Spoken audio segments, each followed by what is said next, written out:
Thank you. Good evening. My guest tonight, I guess, has one of the most dramatic, personal stories of anybody I know.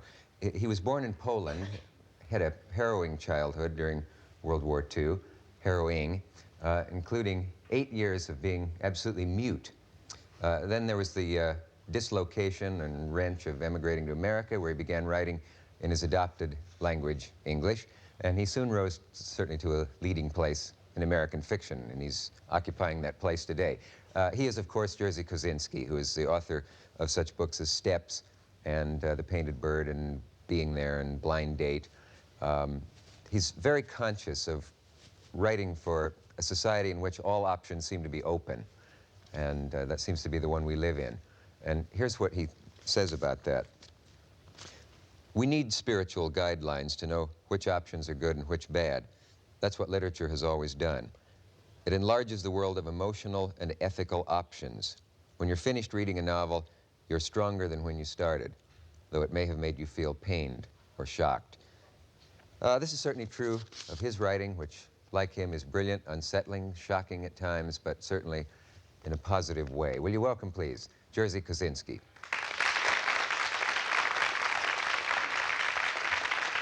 If you go there, I think we'll be fine. Ah, good to see you. I hope you're not just fresh from the polo field and out of breath. Fresh from finishing a book, though. Congratulations. Very important day for me. What is your schedule? Is it a book a year?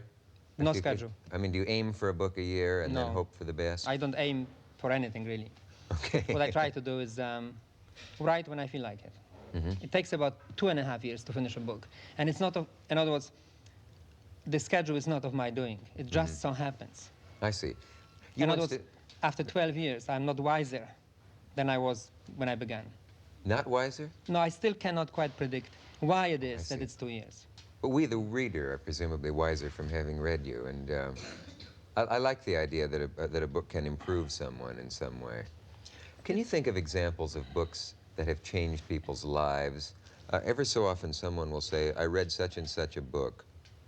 Oh, I know. Maybe a theologian. I know in my own life, yes. Can you? You mentioned that, not that that's important, but when I was mute as a child, this was from the age of 9 until 16. Now, let me stop you, Joe, because I've heard two versions of this, and There's only one version. people who claim to know you say, no, I know better. Was this voluntary muteness, No, or it was did it not come an over you accident. suddenly? An accident, and then I just stopped performing in a way. Stop speaking. Silence for 9 years. When you tried to phonate, you could not produce sound. No, I could hear, but I couldn't speak. Yeah. Now, what happened then was that I was 9, and it became much more important for me that I couldn't speak later, when I was 14 and 15 particularly. And so what I did then, I assumed that I didn't want to speak. That in fact, how would they know that I am mute? I just didn't feel like conversing. In other words, I was thrown much more into my own motivated action. Listening, paying attention, and avoiding situations where actually someone would ask me a question, since then, of course, I will have to betray my condition. Well, what if a person on the street said, which way to the railway station? I would look to whom was he or she talking. I wouldn't answer, pretending that it's not to me. Look the other way and then leave. Suppose there were no other people I was a on the master of avoiding being cornered. Okay. Now, there was one book I read then by a French novelist, Victor Hugo, and the book was called The Man Who Laughs, and it was about a child mutilated when the child was born for the purpose of creating a permanent effect of constant laughter and amusing the audience. The book was set in 17th century England, 18th century England. Now, I read this again and again and again. There was someone permanently crippled in such a way that everyone could see the effect of being crippled. In my case, they couldn't see it. The book gave me great sense of, well, of reassurance. Yeah. Did you have any reason to believe that your speech was ever going to come back? I didn't think about it. I didn't think about it. There were so many conditions far worse than mine around me. Most of my generation was one way or another, wounded, crippled, homeless. The fact that there was something missing inside of my head was hardly a reason to complain. I never saw this as a disadvantage at the time. And now when I write, I really like to think that I write because I was mute once. After all, here's my book. My voice is there, but my speech isn't there. My foreign accent certainly isn't there. That's right. One advantage of writing. Can you remember the moment that your speech came back? Well, yes, there was an accident again, a physical accident. And then 2 months later in a hospital, with I had a broken skull. I picked up a telephone. A telephone rang, and I just answered it. Without realizing you were going to? I always thought that the voice was very close to my throat. It seemed to me always that it stopped somewhere here.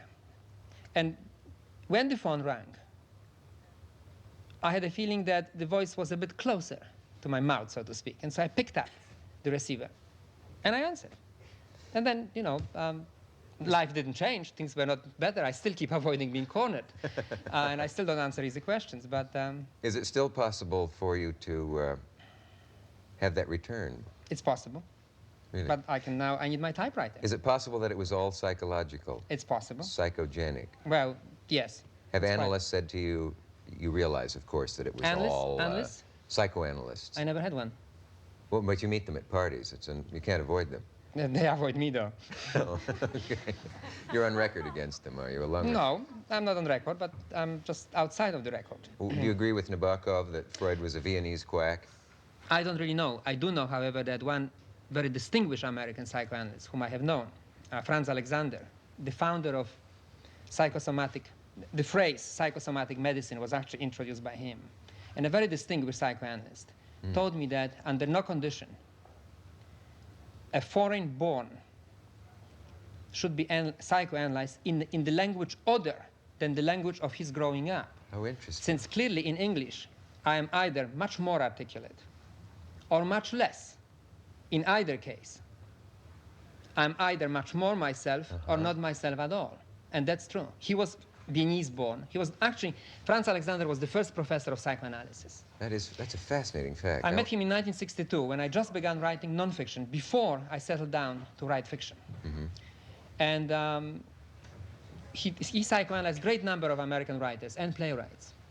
And parenthetically, he asked, oh, by the way, you are in America now. I was getting my degree at Columbia. Have you thought of being psychoanalyzed?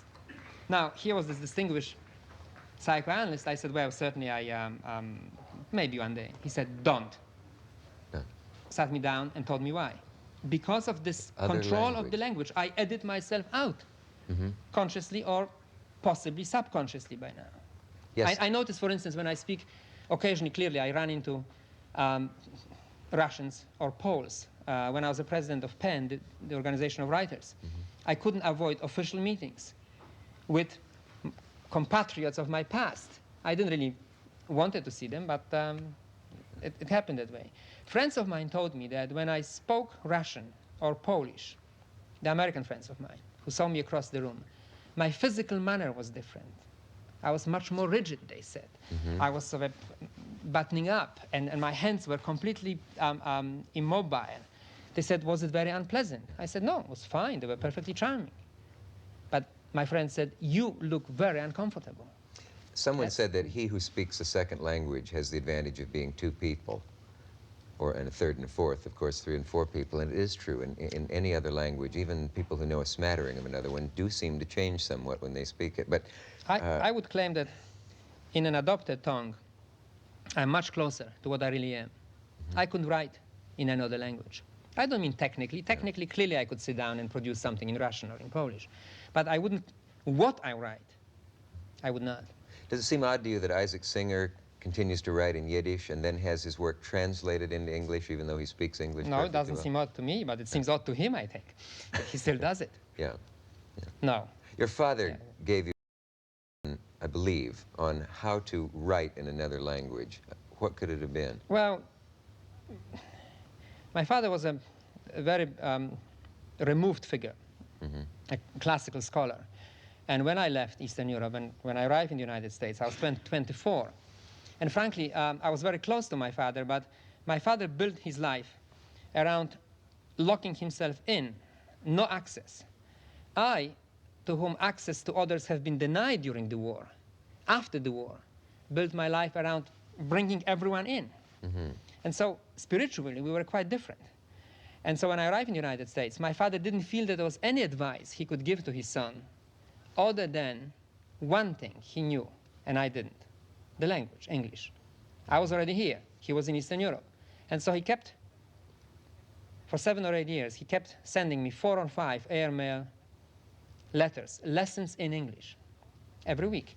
No information about himself, no family news, no comments about life in general, just breaking down the principle of the language. By then, of course, I was studying here. I already spoke and wrote, but You still, mean the lessons kept arriving. grammar and style Syntax. and form and so He would on? break down Syntax. my favorite authors. He knew. He would provide examples well,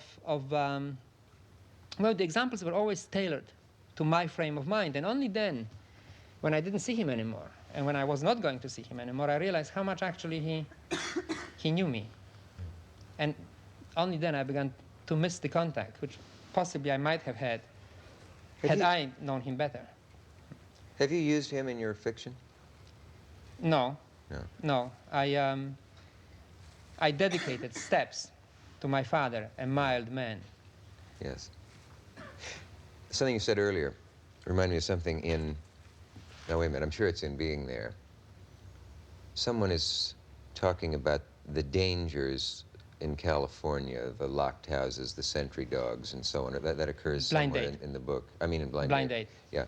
And the man with you in the scene, I'm sorry that I said with you, with the narrator. I made a classic mistake. We'll come back to that. Says, "We're not afraid here, are we?" And then says, "No, because we Right. have been through so much worse." Mm-hmm. It's always ironic that people in Europe of that era who went through Treblinka or Auschwitz or bombings and so on The war itself, without then even... feel quite secure in America, and when one of them is mugged or shot on the streets, it's a terrible black irony. The security comes from enormous sense of freedom. I really have it. I love it. Yeah. This is something which I would not exchange for anything else. The fact that in the morning, this morning, the day is mine. I could have canceled this That's without, right. without being sent, no punitive action from you or from the network or from anyone else. Don't be you so could sure. have canceled this. Yes. I'm sure. Yes, I could ring your doorbell in the middle of the night and run. Oh, I know how to deal with these things.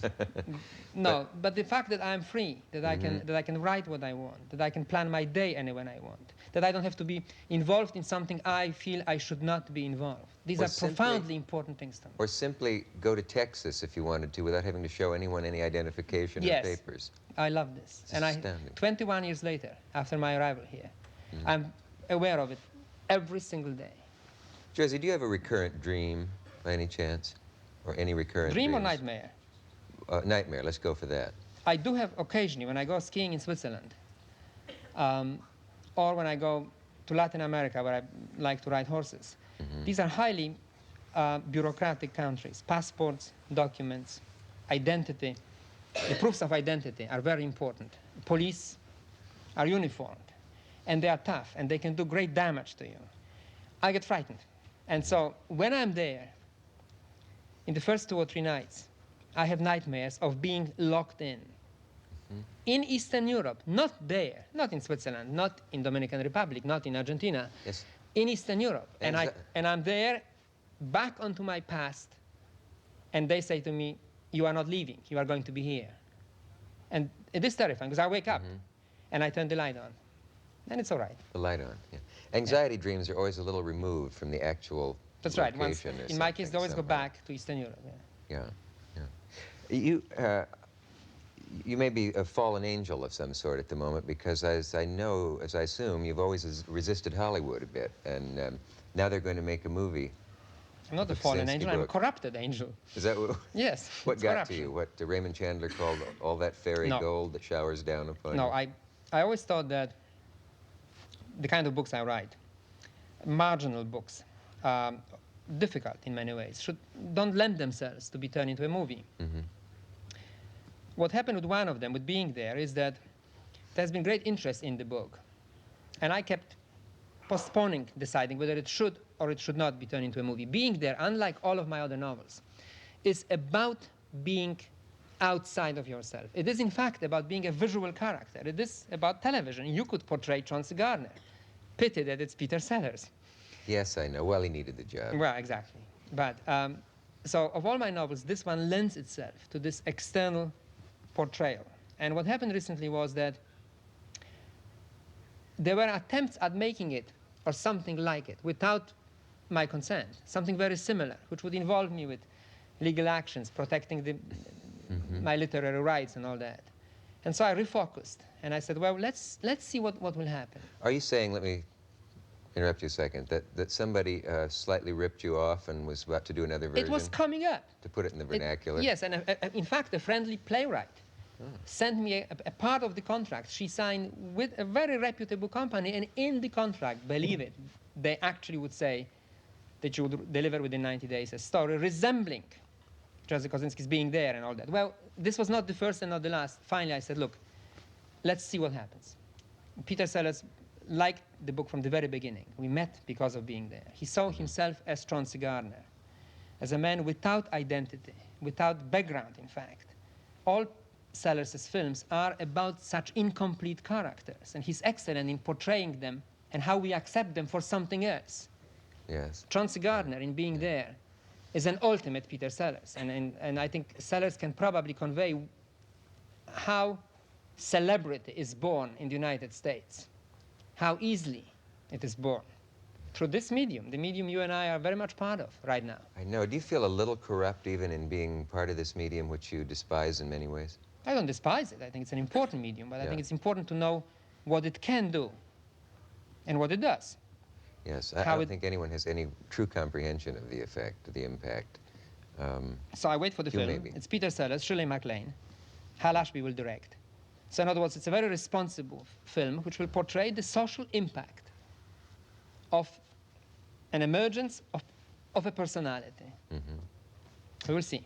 Will I recognize the book in the film, unlike many film versions, or are you allowing them the so-called freedom of the movies Well, to expand it? And The screenplay was written in such a way that the film is inspired by the book rather than based on it. yeah, I think that's a nice way of putting it, probably. You once described the film. I want to go back to something else. I made the mistake earlier of saying you, because I always see you in your books, but I've seen you wince at parties and so on when people come up and say, "Oh, Mr. Kaczynski, I just have to know, are you the character in The Painted Bird?" You are, aren't you? The Painted Bird. You're the character. What do you say to those people? And let's lay that to rest forever. Or I think that they are free to ponder. After all, fiction, it is something I have written. It's my book. yes, Even I try to be very philosophical about it, and I say, look, let's say that it's a fusion of things that, that happened, that might have happened, that could have happened, that happened to a great number of people I know. In any case, it is a novel. yes. It is not an autobiography. It's not your autobiography extended. Being there, blind date. I like to do things I write about, Yes. or of course. I like to write about things I do. But So in a sense, everything in all your books is true. to the reader. What would you expect me to say? Of course, it's true to the reader. That's the whole point. Because somewhere I may have misunderstood this, but it seemed like you said somewhere that you used incidents that are in fact true, whether or not you were there, but there has to be some element of truth in them before you will use them in a novel. This may be an unfortunate part of Was my... that you or Harold Robbins who said that? It was somebody. Well, there may be an unfortunate part of my background that growing up in the Soviet orbit, where novelists are required to be faithful to social reality, when I write, I like to make certain that what I write actually takes place. If I can take a look at it myself, Blind Date, for instance, Sure. a lot of parts of the deviltry. Yes, I would rather use something I know, or have seen, or have done or contemplated doing. But there's no commitment one way or another. And others, very often I don't know myself anymore.